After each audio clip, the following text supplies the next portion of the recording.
تو نمبر 1 میں ہے کہ پہلی بات ہے عمل صالحہ، دوسرا ہے نفس کی مخالفت۔ جب لوگوں کو غور کیا گیا تو دیکھا تو معلوم ہوا کہ سب حرص و ہوس میں بالکل پیرو بنے ہوئے ہیں، نفس کے کہنے پر چلتے ہیں۔ تو اس آیت پر جب غور کیا گیا وَأَمَّا مَنْ خَافَ مَقَامَ رَبِّهِ وَنَهَى النَّفْسَ عَنِ الْهَوَىٰ فَإِنَّ الْجَنَّةَ هِيَ الْمَأْوَىٰ، یعنی جس نے اللہ سے ڈر کر نفس کی خواہشات کو روکا اس کا ٹھکانہ بہشت ہے۔ تو یقین ہو گیا کہ قرآن شریف سچا ہے، اس لیے نفس کی مخالفت پر کمر بستہ ہو جاؤ۔ نمبر 3 اللہ کے ہاں باقی رہنے والی چیزیں، ما عندکم ینفد وما عند اللہ باق، یعنی جو کچھ تمہارے پاس ہے وہ ختم ہونے والی ہے، اور جو اللہ تعالیٰ کے ہاں ہے وہ باقی رہنے والا ہے۔ اس لیے وہ چیزیں آپ کو چاہیے جو باقی رہنے والی ہے۔ سورہ نساء میں آیا کل متاع الدنیا قلیل والآخرۃ خیر لمن اتقی ولا تظلمون فتیلا، سورہ نساء کی آیت نمبر 77۔ یعنی چوتھا یہ ہے کہ جب میں نے غور کیا تو خلق کے حالات کو دیکھا تو معلوم ہوا کہ بعض لوگوں نے آدمی کا عجز و صرف اور اس کی بزرگی کثرت اقوام کی سمجھ رکھا ہے اور اس پر فخر کرتے ہیں۔ بعض نے سمجھ رکھا ہے کہ مال و اولاد پر عزت کا انحصار ہے اور اس کو مائے فخر خیال کرتے ہیں۔ تو اس سے خیال آیا کہ اس پر غور کیا جائے اِنَّ اکرمکم عند اللہ اتقاکم، بے شک تم میں سے اللہ تعالیٰ کے نزدیک سب سے بڑھ کر معزز سمجھا جائے گا وہ جو سب سے زیادہ متقی ہو، یعنی متقی ہونا، پرہیزگار ہونا بہت ضروری ہے۔ تو اسی لیے بتایا گیا کہ معلوم ہوا کہ یہی ٹھیک ہے اور حق ہے، تو جو کچھ لوگوں نے خیال کر رکھا ہے وہ سراسر غلط ہے۔ سو میں نے تقوی اختیار کیا تاکہ میں بھی بارگاہ الہی میں مکرم ہو جاؤں، یعنی تمام مومنوں کو چاہیے کہ تقوی اختیار کریں، پرہیزگاری اختیار کریں اور الہی میں مکرم بن جائیں۔ نمبر 5واں حسد بے فائدہ ہے۔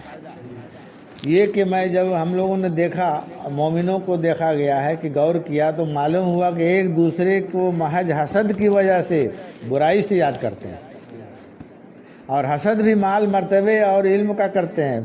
تو اس لیے غور کرنے پر پتہ چلا قسمنا بینہم معیشتہم فی حیات الدنیا، یعنی میں نے دنیاوی زندگی کے لیے روزی وغیرہ تقسیم کی ہے، جب اجل میں ان کے حصے یہ چیز آ چکی ہے تو اور کسی کا اس میں اختیار نہیں، تو پھر حسد بالکل بے فائدہ ہے۔ تب سے حسد کرنا چھوڑ دیجئے، بالکل حسد کرنا بیکار ہے، اس لیے اس سے صلح کر لیجئے اور حسد کرنا چھوڑ دیجئے۔ نمبر 6 شیطان تمہارا کھلم کھلا دشمن ہے۔ یہ کہ جب دنیا کو غور سے دیکھا گیا تو پتہ چلا کہ بعض لوگ آپس میں دشمنی رکھتے ہیں اور کسی خاص کام کے لیے ایک دوسرے سے لاگ بازی کرتے ہیں۔ تو اس لیے اس آیت کریمہ پر غور کیا گیا اِنَّ الشَّیطَانَ لَکُمْ عَدُوٌّ مُبِینٌ، یعنی بے شک شیطان تمہارا کھلم کھلا دشمن ہے۔ تو معلوم ہو گیا کہ اللہ تعالیٰ کا کلام بالکل سچا ہے، واقعی ہمارا دشمن شیطان ہے، شیطان کی پیروی نہیں کرنی چاہیے۔ تب سے ہم لوگ جان گئے کہ اس کی پیروی کرنا قطعی غلط ہے، اس کی نہ فرما برداری، بلکہ اللہ کے احکام کو بجا لاتا ہوں، اس کی بزرگی کا اقرار کرتا ہوں، اور ٹھیک بھی سب سے یہی ہے۔ اس لیے انسان کو چاہیے کہ شیطان کو کھلم کھلا دشمن اپنا جانے۔ چھٹا اللہ تعالیٰ کا فرمان ہے کہ اہدی علیکم یا بنی آدم ان لا تعبدوا الشیطان انہ لکم عدو مبین وَإِنْ أَعْبُدُونِ هَذَا صِرَاطٌ مستقیم، یعنی اے بنی آدم کیا میں نے تم سے عہد نہیں لیا تھا کہ تم شیطان کی پیروی و پرستش نہ کرنا، کیونکہ وہ تمہارا کھلم کھلا دشمن ہے۔ اگر تم میری پرستش کرو تو یہ سیدھی راہ ہے، لہذا اس کی پرستش نہیں کرنی چاہیے۔ نمبر 7 رزق اللہ دیتا ہے، روئے زمین پر کوئی ایسا حیوان نہیں جس کا رزق اللہ نہیں دیتا ہو۔ تو جب لوگوں نے غور کیا، تمام مومنوں نے جب غور کیا تو دیکھا کہ ہر شخص اپنی روزی و معاش کے لیے سر توڑ کوشش کرتا ہے، سر پھوڑ کوشش کرتا ہے، اور اسی وجہ سے حرام و صبح میں پڑتا ہے اور اپنے آپ کو ذلیل کرتا ہے۔ تو پھر اس آیت پر جب غور کیا گیا تو پتہ چلا وَمَا مِن دَابَّةٍ فِي الْأَرْضِ إِلَّا عَلَى اللَّهِ رِزْقُهَا، یعنی روئے زمین پر کوئی ایسا حیوان نہیں جس کا رزق اللہ کے ذمہ نہ ہو۔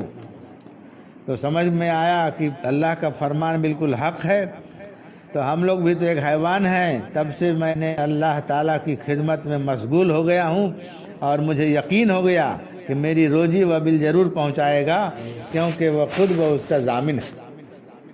نمبر 8واں فائدہ یہ ہے کہ جب میں نے خلق خدا کو غور سے دیکھا تو معلوم ہوا کہ ہر شخص کو کسی نہ کسی چیز پر بھروسہ ہے۔ تو بعض کو سونے چاندی پر بھروسہ ہے، بعض کو ملک و مال پر بھروسہ ہے۔ تو اس آیت پر جب غور کیا گیا، من یتوکل علی اللہ فہو حسبہ، جو شخص اللہ تعالیٰ پر بھروسہ کرتا ہے تو اللہ تعالیٰ اس کے لیے کافی ہوتا ہے۔ تب سے میں نے اللہ تعالیٰ پر توکل کیا ہے، اور وہ مجھے کافی ہے، اور میرا عمدہ وکیل ہے، میرا وہ سب سے بہترین وکیل ہے۔ حسبی اللہ و نعم الوکیل، نعم المولا و نعم النصیر۔